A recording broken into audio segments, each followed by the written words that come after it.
Tokyo Ghoul was one of the most popular anime of 2014, with the manga's original run selling over 12 million copies. After the first season of Tokyo Ghoul, the reception was fairly positive, with weebs everywhere cosplaying as Kaneki and cracking their fingers and singing.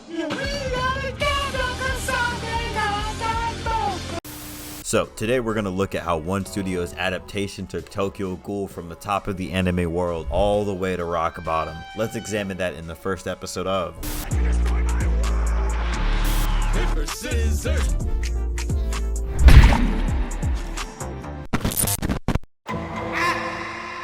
Tokyo Ghoul aired from July 2014 to September 2014.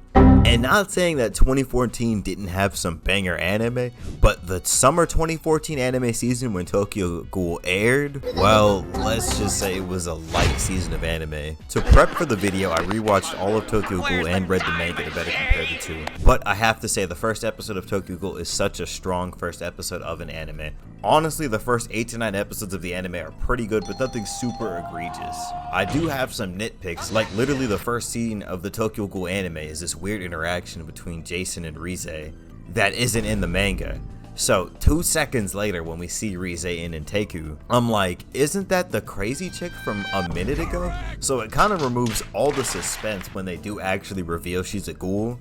And it's honestly these kind of boneheaded decisions that are made by the directors and Studio Period that will inevitably be this anime's downfall. But season 1 of the anime does do a decent job of following the manga, and it's really not till episode 11 and 12 we really start to see some cracks in the armor. But giving the anime a rating, we're gonna give it a solid 8 out of 10. If you read the manga, 7 out of 10. And fair warning, it is only down from here.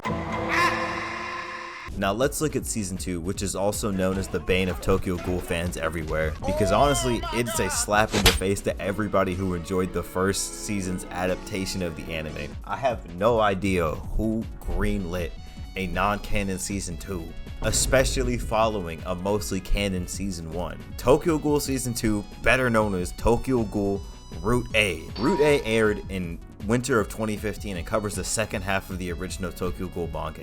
It's honestly a shame that I decided to read the manga first before watching this season, because it ruined any goodwill I had that season 1 left me with. So Route A starts by following the manga with some stuff being cut out kind of similar to season 1.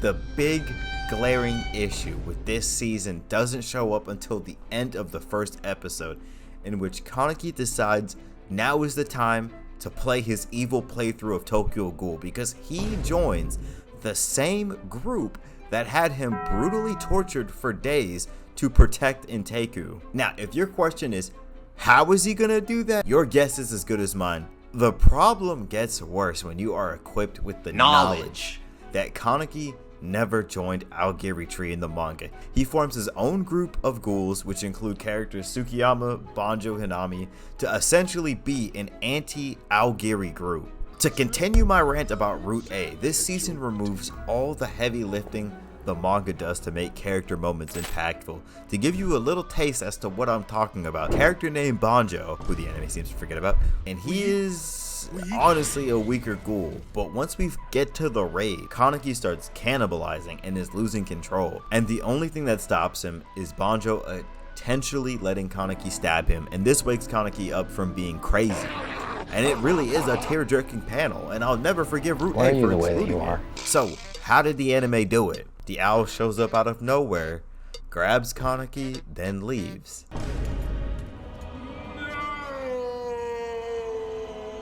Another issue I have is the anime can't decide if it wants to follow the manga or do its own thing. Like they really did the fusion dance of mixing non-canon and canon events, which just leads to the convoluted mess of season 2. Okay, I'm gonna complain about the ending and then we can move on to Tokyo Ghoul Re. Pinky swear. Bro, the ending of Route A is an abomination. If you've read the manga, Kaneki never meets Hide in Inteku. He never even makes it that far.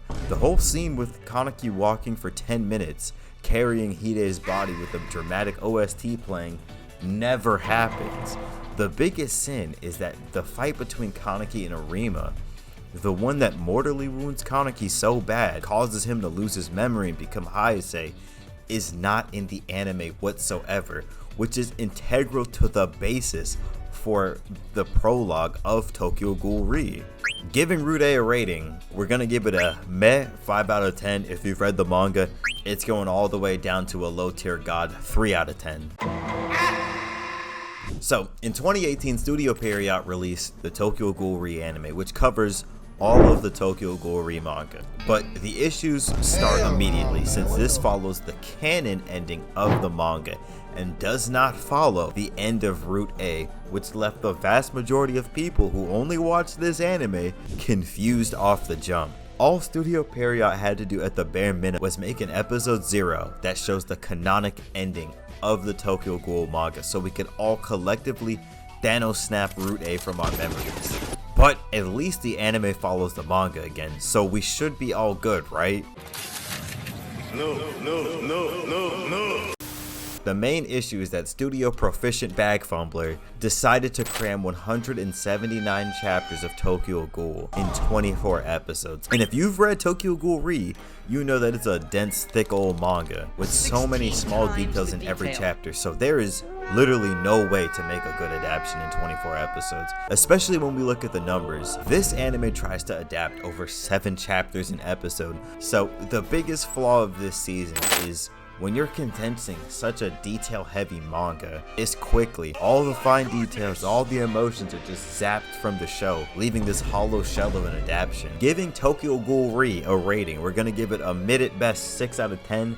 If you've read the manga, it goes all the way down to a meh 5 out of 10.